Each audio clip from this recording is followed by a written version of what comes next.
Hello, my name is Dylan Baer. I'm an undergraduate researcher at Ursinus College. I work with Professor Cassie Martin Wells.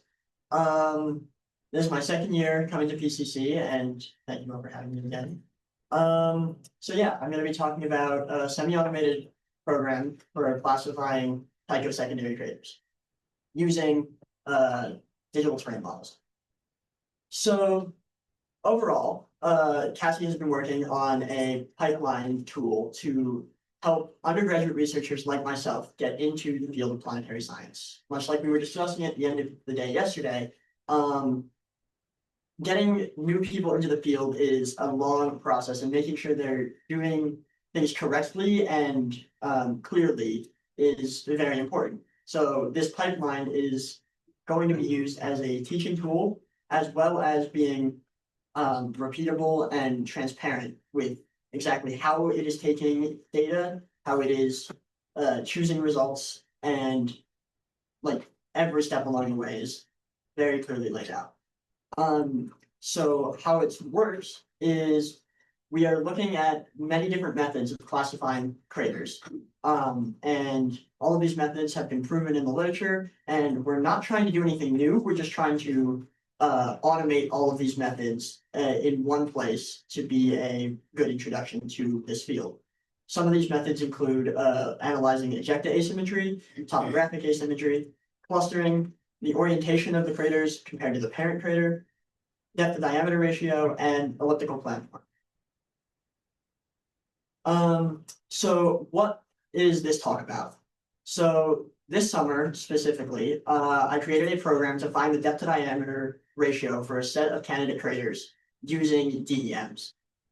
We also updated the profile code from last year with much feedback from you guys. And then we tested these programs against some known data sets. Again, we have only been working on this for like a month and a half, so these are very preliminary results. We know there are issues with this code so far. So part of this talk will also be me asking for some help and insight that you might have. So this talk specifically, I will be going through the background and the methods of how we decided to do this, the automated code itself, what preliminary results we have gotten, and some next steps that we are looking into. So to start everything off, because we are looking at so many different methods, we have to consider how do secondary craters change with distance from the parent crater. As you can see on the right, we have a couple different graphs showing from left to right how the asymmetries of secondary craters change with downrange distance. The top row shows how the actual topological morphology changes, craters becoming more bowl-like and no asymmetries in the rim or floor. The second row that has to do with clustering. The third row shows how elevated CPR data works. Closer to the parent crater, CPR data is all tightly packed together and not very clear on which craters it is coming from. But further from the parent crater, CPR data is one of the last characteristics of secondary craters that persists. However, it will still disappear at downrange distances, but compared to other asymmetries, it's one of the last one remaining. And then for the bottom row, craters become less elliptical further from the parent crater. Another good characteristic is depth to diameter. So last year, we were looking at depth to diameter using profiles. As you can see on the left here, we used 4 cross sections of each crater to take a profile. And from that, we found the 7 different points for each profile. We found the deepest point, the floors, the flanks, and the rim of each crater. As you can see in the top image, for larger bowl-shaped craters, this works fairly well. But for the bottom image, a smaller secondary crater, there were definitely some issues that we had. And so we took a lot of the feedback from last year, and specifically that we should try using DEMs when available. So we went into the literature and we tried to find the best methods for using DEMs to find depth to diameter ratio. And what we ended up settling on was Hoover et al. 2024. In their study, they used newly observed craters from Baer et al. 2016 and cold spot craters from Banfield et al. 2011. These craters were small, fresh primaries, and the main point of their methods that we liked about this was the filtering method they used. As you can see on the right, over time, a crater will go from its nice bowl shape to the rim will fill in to the bottom of the crater. So to account for that, we look for the highest points on the rim and the lowest points in the floor to make sure we're looking as close to the original crater as possible. And then Hoover et al. Concluded that the differences in depth and diameter for craters less than 400 meters in diameter is likely due to regolith differences. So what exactly are the methods that we are now using in our program? So for each crater, we are going to average the rim and floor elevations. We are going to filter the points based on the method from Hoover et al. 2024. We are going to then re-average these filtered rim and floor points. And then from these averages, we get the depth of the crater. And then for the rim, we estimate the rim by choosing the highest elevation in radial bins. As you can see on the right, each point is one bin that found that was the highest elevation in that direction from the center of the circle. We then fit sets of 3 points to figure out what the rim would be. And this data on the right is purely test data for finding the highest elevation. And this was our data that we pulled when we were testing, not related to Hoover's et al. 2024 et al. So how do we get to the point of using these methods? As you can see on the left here, this is an image from JMARS. It is on the LROC WAG Global 100 meter per pixel map. And this is a small secondary crater, and there's 3 circles. Right. The center circle is our guess at where the floor of the crater is. The second circle is our guess at where the rim of the crater is.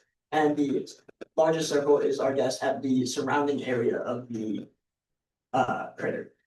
So how we got to this point is for this program to run, we choose the center latitude and longitude of each crater, and either 3 estimated points on the rim or an existing data set given diameter, such as the Robbins Lunar Crater Database. Then we used a program to create these 3 guess circles for each crater, loaded these circles back into JMARS, and then extracted the elevation data for all 3 of these circles from the blended El Rho, Lola, and Saluna Liguria DEM. Then, with the elevation data extracted, we use that on our second program. This program prepares the data into many different arrays and finds the depth in using the method I described earlier. And then using this prepared data in a third program, we found the points on the rim, which are the red squares on the left, and then we found the diameter through fitting a circle 2 sets of 3 points. As of right now, we are selecting 50 random sets of 3 points to get an average diameter.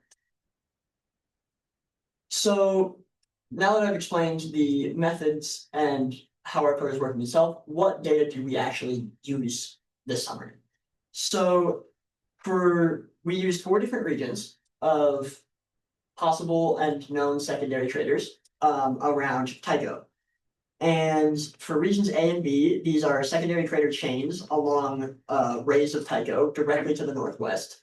The left and right images have the Robbins Lunar Crater Database overlays of which craters we chose. And in the center, it has the shapefiles with the 3 circles for all of our craters. Region C is about 470 kilometers south of Tycho in Clavius crater. This region is very tightly clustered and much smaller than the regions A and B. But they exhibit very clear herringbone dune patterns and are on a region of elevated CPR data. So these are, again, confidently said to be Tycho secondaries. On the right, you can see our circles for each of these craters as well.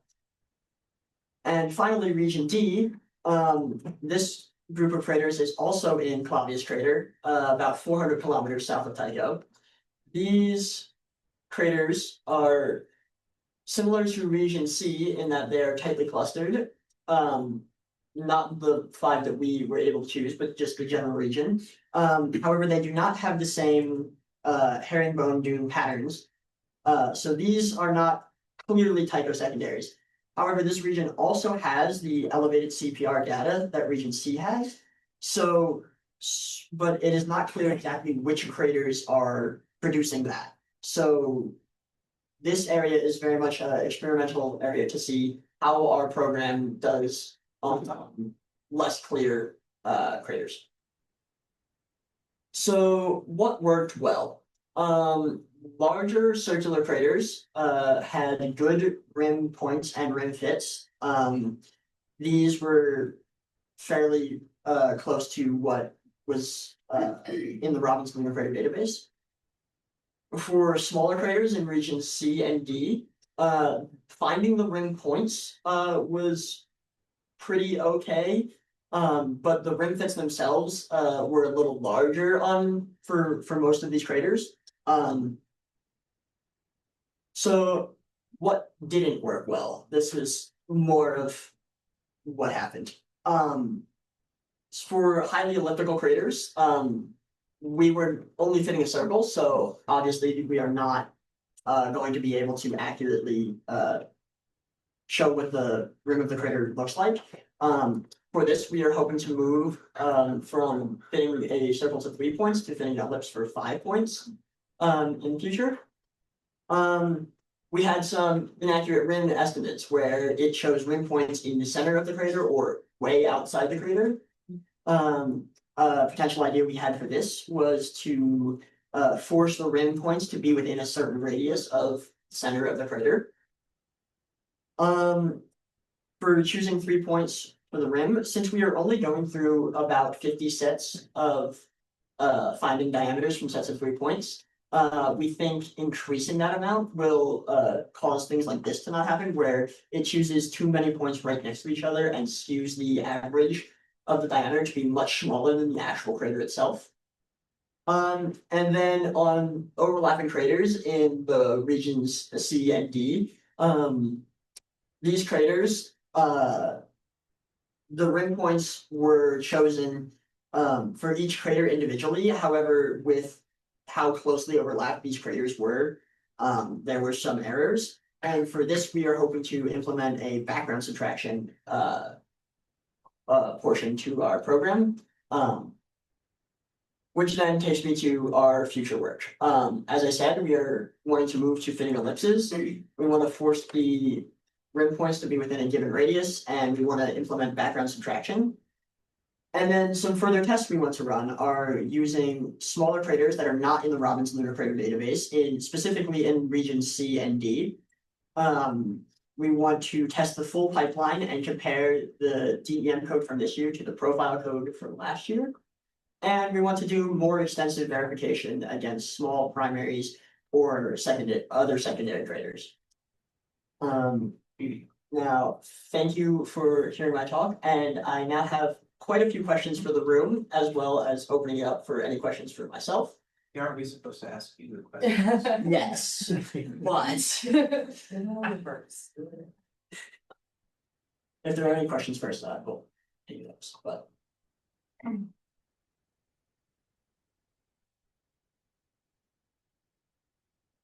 yes, I will defer to me for the first question. I know what it stands for, but could you describe the DEM approach and why that's a good choice for this work? Yes, so specifically last year, we used profiles, and a lot of the feedback we got was that profiles are not going to give you the complete topological view of each crater. So we were implored to use digital elevation models to get a more statistically complete view of each crater.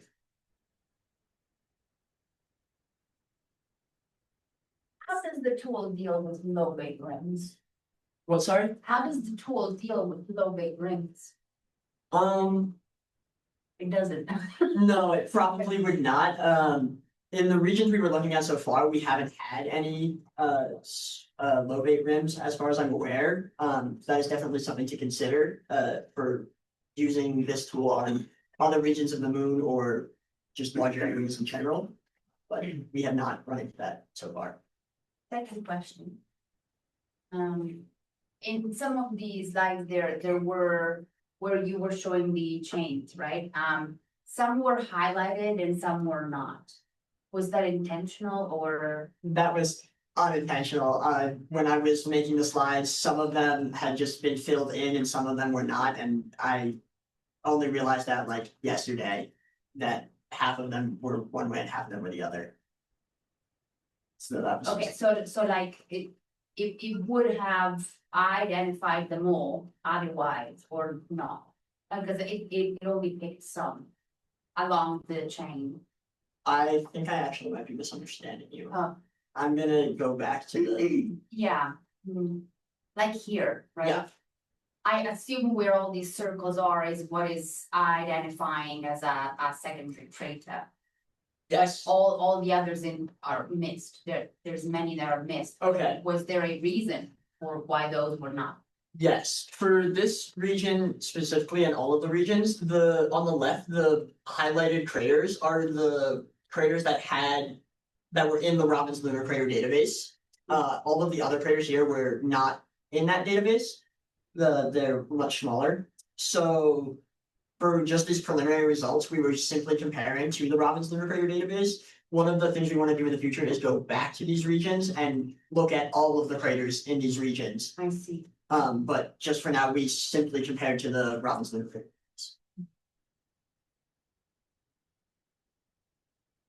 Yes, Stuart. You mentioned that you're getting some larger diameters on smaller craters. I'm not surprised if you're using TM because, as I warned yesterday, anything smaller than about 25-ish pixels is going to be start to show some weird artifacts, including shallowing, but also just if you think of it from the standpoint of you have a rim and imagine that it is a point, a single sharp peak. You have a pixel that is, in the case of the merged Lola Kaguya data set, it's 60 meters. You have now spread out that sharp point into something that is at least 60 meters. Okay. And that's going to not only be shallower, but it's going to be weighted more towards sort of out here. It's depending on exactly how they do the interpolation and various other things. So I would actually not be surprised anything. So if you're using that 60 meter per pixel data set, anything smaller, anything, smaller than about 1.2 to 1.5 kilometers, I would expect you to start to deviate from what's in the database. Are there any questions online? A couple. Yes, I have one. Oh. David Minton? Hi. I'm curious, I have a couple of questions. First of all, this is a very, very challenging problem, so more power to you. I'm curious if you are doing any kind of detrending of the background slopes before you do this. And my second question is, have you considered trying to use the gradient of the elevation relative to the crater center as a way of finding these rims? Because the rims are going to have this sort of concave upwards, and which should show up as a in the gradient, or the curvature actually is another useful one. For your first question, no, we are not doing any detrending as of right now. We definitely want to implement that. But again, we've only been working on this for like a month and a half and have not had time to implement that method yet. So, as for your second method, that definitely would be a thing to think about.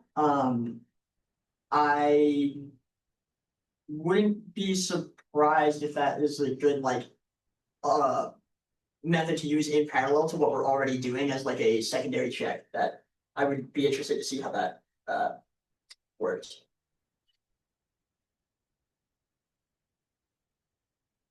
I just, a comment to follow up on that, what you were saying about things kind of falling apart when graders are really graded. Space would be in. So, yeah, it becomes challenging because you can't really rely just on the raw elevation or the change in slope, because you don't really have that peak point. That Cyril was describing necessarily, so it's challenging. You have to approach it from like as David was just suggesting that same what actually represents the limb and having divided it. So be interested to talk to you more about that. Definitely. Did you use the circularity or um ellipticity to study the asymmetry of craters or not? Yeah, are you circularity versus ellipticity?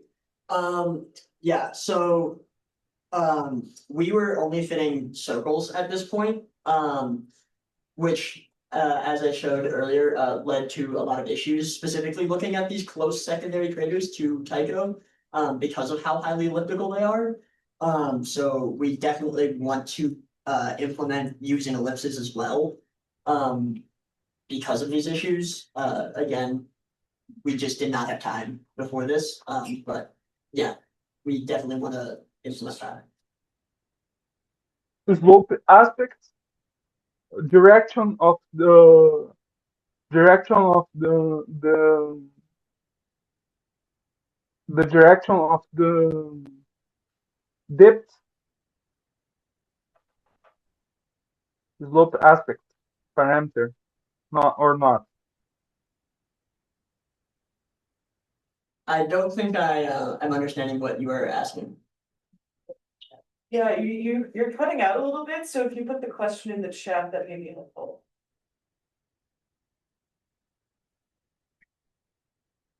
And while he might be doing that, I will add that perhaps when Michelle gives me a few minutes later today, I can show a tool that I've been developing that also does a lot of depth stuff that you might find useful. I just was whispering to Cassie about it.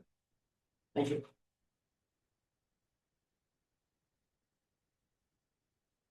All right, I know that you had some questions for us, so if it is amenable to others, we'll give you a little bit of time to solicit some input from the team, and then if you think of other questions, please put those in the chat or raise your hand. Alright, one of my questions was, so as of right now, we're doing like 50 random sets of choosing 3 points from our rim. Are there statistically better ways of doing that other than just increasing that amount, or? As someone who has thought a lot about how to fit circles and fit ellipses, absolutely, yes. That is another tool that I have that I will talk with you later about. There are 5 or 6 different methods to fit circles. I have code now that I've developed that's all in Python, which does them all. It propagates uncertainties properly. It decides which is the best fit. It does projections, and it gives you a final result. Same thing with ellipses, all in one tool. It can process several thousand craters in a few seconds. So I would suggest something like that, because there are much better methods of these circles. I want to address that middle bullet point about data sets with known depths and diameters. So admittedly, I have not kept up on the literature as well as I should because that's like, but, I know there's a, I just confirmed because it's like at this point plus or minus 5 years, right? I'm like, what's the paper? So Julie so far had the paper, it's 2017, I have a copy if I can send it to you if you'd like. Okay. That the title is, relative depths of simple craters and the nature of the lunar regolith. Now, I admit I don't recall specifically the data that are provided there, but that would be a decent start as far as that. And there may have been some additional work. Some of the folks on the L Rock team, I'm thinking Prashun Mahanti has done some work looking particularly at the cross sections and kind of trying to estimate volumes of simple lunar craters. And so if you're not aware of those, that would be the place where I would start and then kind of go from there. A quick Google here does show perhaps some publications since then. I don't know, it looks like maybe AI or machine learning based. And so again, that would be where I would start. Okay, thank you. Got 3 minutes left.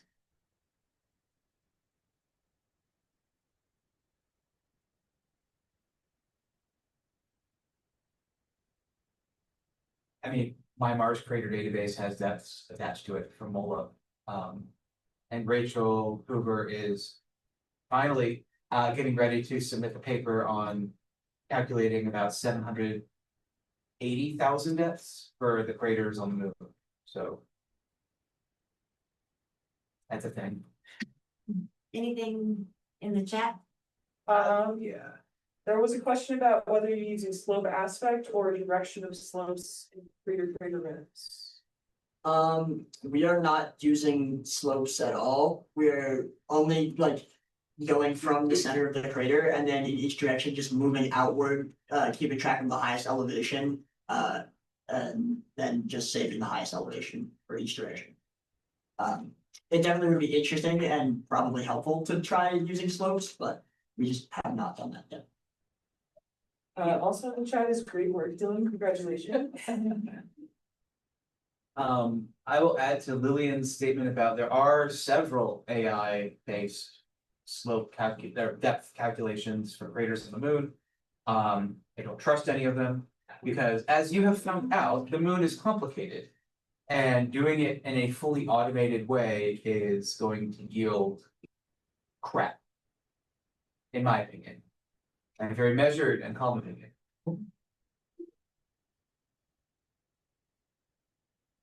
I have stronger opinions if you want them later. All right, well, if that's all, let's thank our speaker again.